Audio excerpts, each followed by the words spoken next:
Today, my administration has taken a momentous step toward achieving American pharmaceutical independence. Very, very big step. A focus of our campaign to bring America's critical supply chains and medical manufacturing back to the USA. We've been working on this for a long time. This is a core of our strategy to protect our people from the horrible China virus. Should have never happened, should have never been here. They should have stopped it. In the decades before I took office, foreign nations were allowed to freely plunder our factories and loot our industries, take our business out of the United States. Millions of jobs were vacuumed out, just taken out so easily. Our politicians let that happen, and our communities were stripped and shipped in many cases to China and all over the world, countries all over the world. Nearly 4 years ago, we launched a bold effort to revitalize American manufacturing, enact fair trade deals, and bring our industries back home where they belong. When the China virus landed on our shores, it became clearer than ever before that restoring American manufacturing is a core matter of national security. We must never be reliant on a foreign nation for America's medical or other needs, and that includes many other needs. I just want to say that Pfizer just announced a little while ago that they're combining phase 2 and phase 3 trials, and the vaccine looks like it's really heading in a very rapid direction, a very positive direction. First time that's happened, and they're many months ahead of any other trial. There's never been anything like it. So it's the fastest ever, and to me, it's very exciting. Today, I'm proud to announce one of the most important deals in the history of U.S. pharmaceutical industries. My administration has reached a historic agreement with a great American company. You remember this company? It's called, from the good old camera age, the old days, to begin producing critical pharmaceutical ingredients. It's called Kodak. And it's going to be right here in America. So I want to congratulate the people in Kodak. They've been working very hard. Members of my administration are present in Rochester right now, Rochester, New York, good place. And they're trying to finalize this groundbreaking deal, and they will be announcing this deal. I want to thank Governor Andrew Cuomo and his representatives. We've worked really well together on this deal. It's a big deal. It's a great deal, and a great deal for New York and a great deal for Kodak. 90% of all prescriptions written in the United States are for generic drugs. We have approved more generic drugs than any other administration by far. Generic drugs can be just as good as the brand names, but cost much less. Yet in less than 10% of the active pharmaceutical ingredients needed to make these drugs, they're currently manufactured in America. More than 50%, however, are made in India and China. And you'll be seeing a lot of things have happened. It's been happening, but it's happening at a more rapid pace right now. With this new agreement, my administration is using the Defense Production Act to provide a $765 million loan to support the launch of Kodak Pharmaceuticals. It's a great name when you think of it. Such a great name. It was one of the great brands in the world. Then people went digital and Kodak didn't follow. But now under very extraordinary leadership, they are following. And they're doing something that's a different field, and it's a field that they've really hired some of the best people in the world to be taking care of that company and watching that company, watching over it. But it's a breakthrough in bringing pharmaceutical manufacturing back to the United States. Under this contract, our 33rd use of the Defense Production Act. Remember when you were saying, I didn't use it enough, I didn't use it enough? And now you heard it's the 33rd use. We don't talk about it all the time. We used it, and we used it as a little bit of a threat, frankly, with certain companies that weren't doing as we were asking them to do, and it came through as both a threat and a usage. But this is our 33rd use of the Defense Production Act. Kodak will now produce generic active pharmaceutical ingredients, which is a big deal. Using advanced manufacturing techniques, Kodak will also make the key starting materials that are the building blocks for many drugs. in a manner that is both cost competitive and environmentally safe. We'll be competitive with almost all countries and soon with all countries. Once this new division is fully operational, in addition to all of the other plants that we've opened with other companies throughout the United States recently, it will produce as much as 25% of all active ingredients needed to make generic drugs in the USA. It's a big number, 25%. This agreement will directly create 360 new jobs at Kodak's factory in Rochester. That's just in the initial phase. And in Minneapolis, a place I have gotten to know very well, and it's a great place. And I'm very happy that we're able to help them with the problems that they've had recently. The National Guard, I want to thank the National Guard, both state and beyond. I want to thank them for the incredible job. They went in and they did some beautiful job. They cleaned it up. You didn't hear about the problems anymore. And indirectly, we created thousands more jobs all across our pharmaceutical supply chains. We have now been building a very big pharmaceutical supply chain, not only coming out of China, coming out of other countries also. I want to thank Peter Navarro, Adam Bowler, and Admiral Polovchek for their tremendous work to make this deal possible.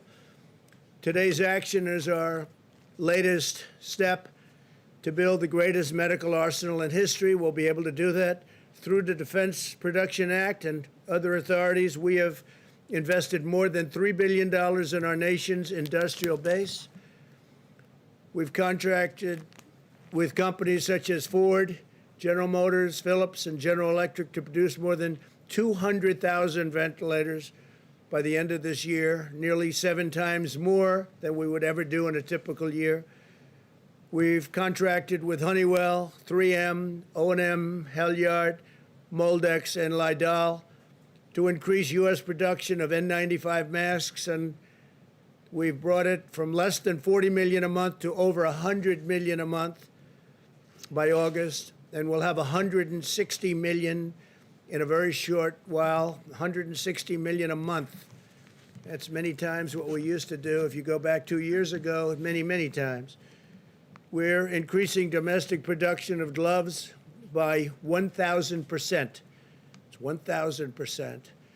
We will be manufacturing 450 million gloves annually by next year. We're finalizing contracts with our textile industry to make gowns in America with American fabric, which makes a lot of our businesses happy that produce the fabric. We have 13 million reusable gowns in the stockpile, and we'll continue to grow that number to 72 million this fall, which is a rapid escalation indeed. We made major investments in new rapid point-of-care tests. So we have, there's nothing like the rapid point where you get your answer in 5 minutes to 15 minutes to maybe 20, 25 minutes at the max. And we're already at about a 50% level, and we're bringing it up very substantially from there. We're growing domestic production from less than 250,000 test kits per month in May to 8 million test kits per month. There is nothing like this that has ever taken place anywhere in the world or close. Through our partnership with Puritan Manufacturing in the state of Maine, great state, we've increased production of test swabs from 30 million per month in June to 56 million per month now. As you remember, I went to Maine. I went to the plant where they do this. It was incredible. It was a great experience. And we'll produce over 100 million swabs per month by January. We've dramatically ramped up production of materials needed for a vaccine and are on track to rapidly produce 100 million doses as soon as a vaccine is approved, which could be very, very soon, and 500 million doses shortly thereafter. So we'll have 500 million doses.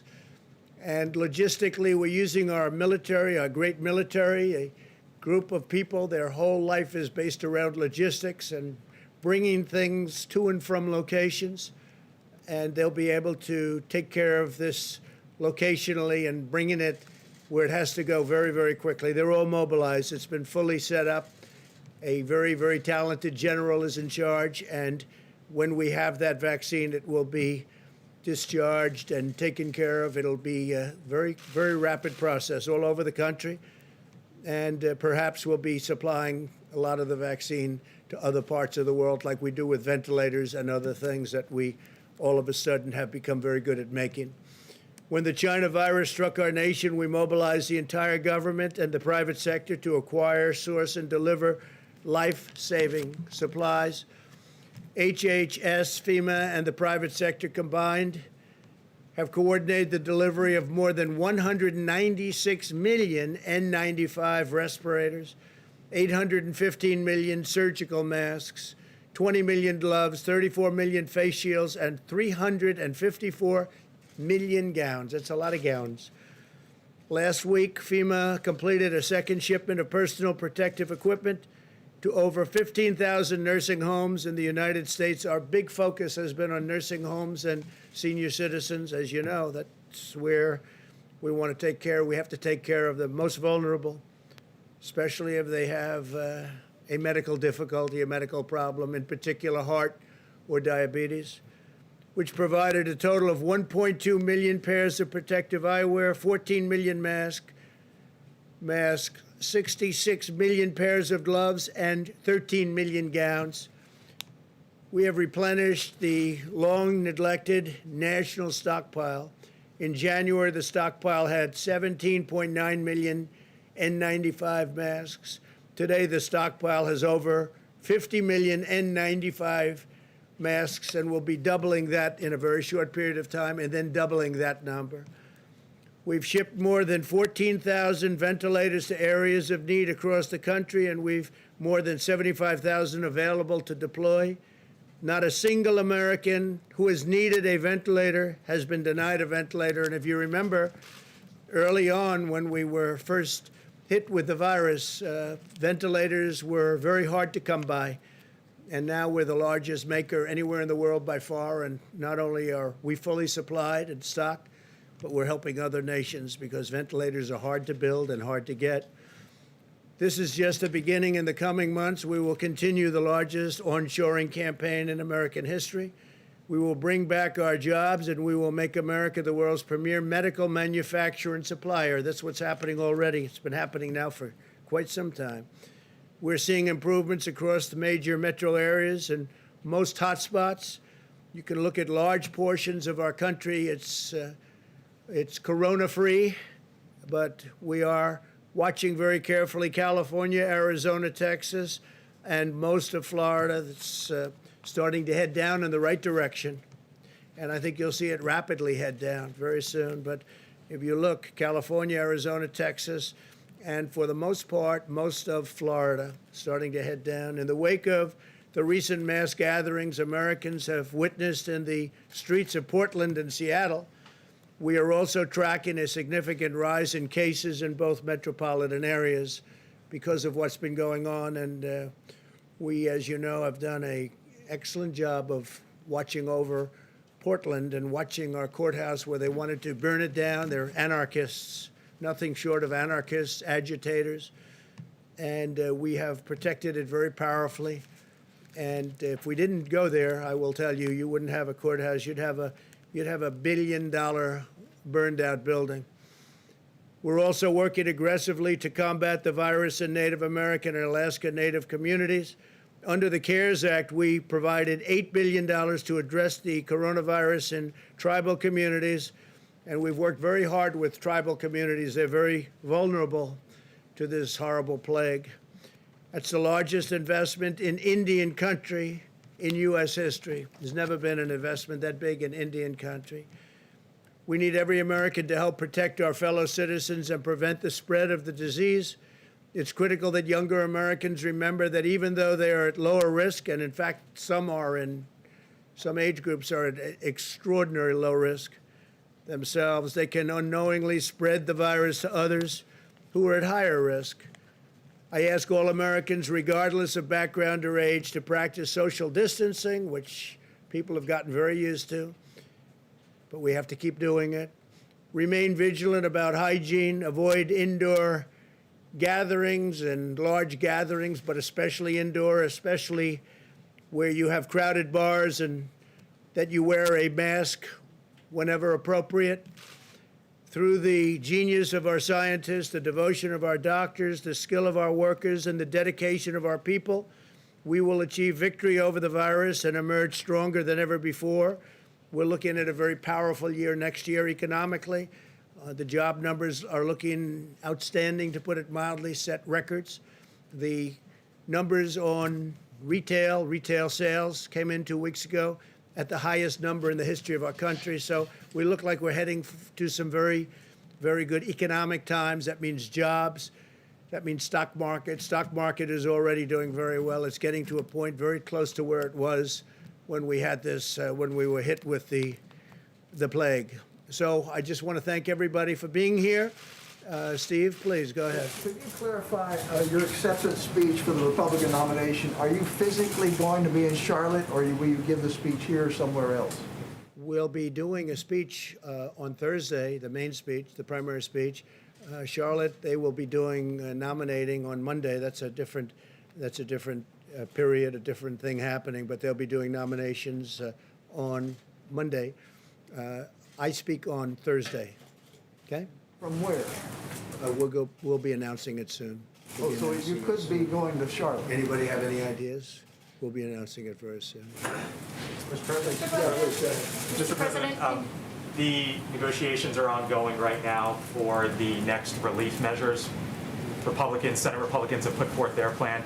Do you support what Senate Republicans have put forward, and are there certain aspects that they have put forward that you don't support?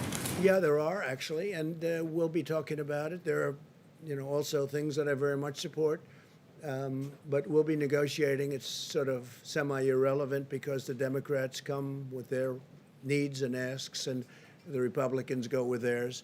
So we'll be discussing it with Mitch and all of the other people involved. Kevin's been very active, as you know. All of the people involved. Steve Mnuchin's done a great job, keeps everybody together, both Democrat and Republican. And we'll see. We want to do what's best for the people. I want to do what's best for the people. I want to do what's best for the economy, because that means jobs and lots of good things, all right? What Senate Republicans put forward, sir? What do you make of what Senate Republicans put forward? Mr. President, two questions quickly. First, can you clarify your position on the efficacy of hydroxychloroquine after you retweeted a video making claims that it is effective? I wasn't making claims. It's recommendations of many other people, including doctors. Many doctors think it is extremely successful. The hydroxychloroquine, coupled with the zinc and perhaps the zithromycin. But many doctors think it's extremely good, and some people don't. Some people, I think it's become very political. I happen to believe in it. I would take it. As you know, I took it for a 14-day period, and I'm here, right? I'm here. I happen to think it works in the early stages. I think frontline medical people believe that too, many. And so we'll take a look at it. But the one thing we know, it's been out for a long time, that particular formula, and that's essentially what it is, the pill.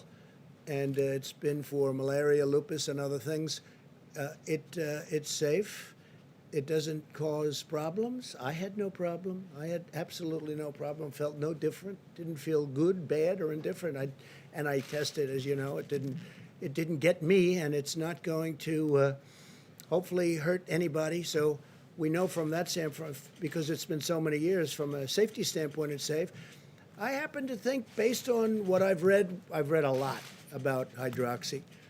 I happen to think that it has an impact, especially at the early years. There were some very good tests at Ford, and the doctor from Yale came up with a very, very strong testament to it. There was a group of doctors yesterday, a large group, that were put on the internet, and for some reason the internet wanted to take them down and took them off. I guess Twitter took them off, and I think Facebook took them off. I don't know why. I think they're very respected doctors.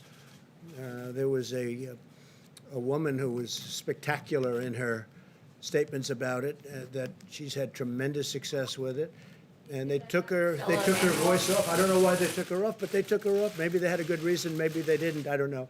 I can only say that from my standpoint, and based on a lot of reading and a lot of knowledge about it, I think it could have a very positive impact in the early stages. And I don't think you lose anything by doing it. other than politically, it doesn't seem to be too popular. You know why? Because I recommend it. When I recommend something, they like to say, don't use it. John, please. On that note, Mr. President, last night in tweets that were deleted by Twitter, you said that Dr. Fauci misled the country about hydroxychloroquine. How so? No, not at all. I don't even know what his stance is on it. I was just, he was at the task force meeting a little while ago. I have a very good relationship with Dr. Fauci. It's sort of interesting. We've listened to Dr. Fauci. I haven't always agreed with him, and that's, I think, pretty standard. That's okay. He did not want us to ban put up the ban to China when China was heavily infected very badly, Wuhan. He didn't want to do that, and I did, and other things. And he told me I was right, and he told me I saved tens of thousands of lives, which was generous. But it's, I think it's fact. Then I did the ban on Europe. But I get along with him very well, and I agree with a lot of what he said. So, it's interesting. He's got a very good approval rating, and I like that. It's good. Because remember, he's working for this administration. He's working with us, John. We could have gotten other people. We could have gotten somebody else. It didn't have to be Dr. Fauci. He's working with our administration. And for the most part, we've done pretty much what he and others, Dr. Birx and others who are terrific, recommended. And he's got this high approval rating. So why don't I have a high approval rating with respect, and the administration, with respect to the virus? We should have a very high, because what we've done in terms of, we're just reading off about the masks and the gowns and the ventilators and numbers that nobody's seen, and the testing at 55 million tests. We tested more than anybody in the world. I have a graph that I'd love to show you. Perhaps you've seen it, where we're up here and the rest of the world is down at a level that's just a tiny fraction of what we've done in terms of testing. So it sort of is curious. A man works for us, with us very closely, Dr. Fauci and Dr. Birx, also highly thought of. And yet they're highly thought of, but nobody likes me. It can only be my personality, that's all. Go ahead. Could I just ask you also, DHS announced today that it is going to undertake a thorough review of the DACA program to decide whether to continue it, and if not, how to disband it. You had mentioned after the Supreme Court ruling about DACA that you were thinking about a path to citizenship for DACA recipients. Are you still thinking We're that? going to work with a lot of people on DACA, and we're also working on an immigration bill, a merit-based system, which is what I've wanted for a long time. That decision was an interesting decision because it gave the president, as a president, more power than many people thought the president had. So the president is now, which happens to be me, in a position where I can do an immigration bill and a health care bill and some other bills, and you've seen some of them come along. We're going to do tremendous, we just signed it 3 days ago, we're doing tremendous prescription drug price reductions, tremendous. It could be over 50%, whether it's favored nations clauses or anything else. I mean, it's tremendous numbers we're talking about. You go to some countries and they'll sell like a pill for 10 cents, and in the United States it costs $2. And it's the same basic factory, it's the same everything. The United States bears the cost of all of these low prices that you see all over the world, where people go to Canada to buy a prescription drug from the United States. Not going to happen with me. It's not going to happen with me. So, John, I think one of the exciting things, got very little coverage, and that's okay, but the people understand it. I think we will be reducing prescription drug prices by massive amounts, numbers that have never been done before. Other thing, in 51 years, we got, as you know, last year, drug prices came down. First time in 51 years that they came down.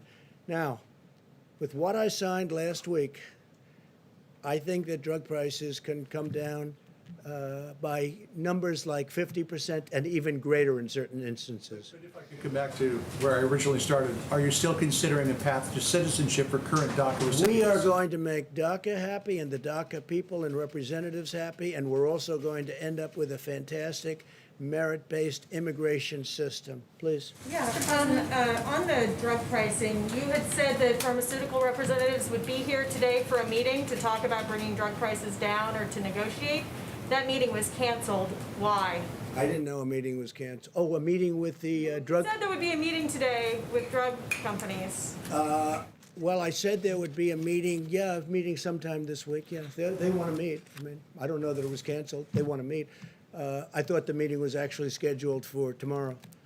We will see, I I guess. thought the meeting was scheduled tomorrow. Sorry about the dates, but Yeah, I see how on the- upset you are by it. On the Go ahead, FBI please, headquarters, Bloomberg. sir, on the FBI Bloomberg, Mr. headquarters. Bloomberg. You look like Mr. Bloomberg. Go ahead. Thank you, Mr. President. I Would think you you look support much a better, temporary extension of supplemental unemployment aid if the deal that they're hashing out in Congress isn't completed by the end of this week? We'll do something. We're going to take care of the people. Yeah, it's a good question. We're going to take care of the people. The woman that you said was a great doctor in that video that you retweeted last night said that masks don't work and there is a cure for COVID-19, both of which health experts say is not true. She's also made videos saying that doctors make medicine using DNA from aliens and that they're trying to create a vaccine to make you immune from becoming religious. Well, maybe it's the So- same, maybe it's not, but I can tell you this. She was on air along with many other doctors.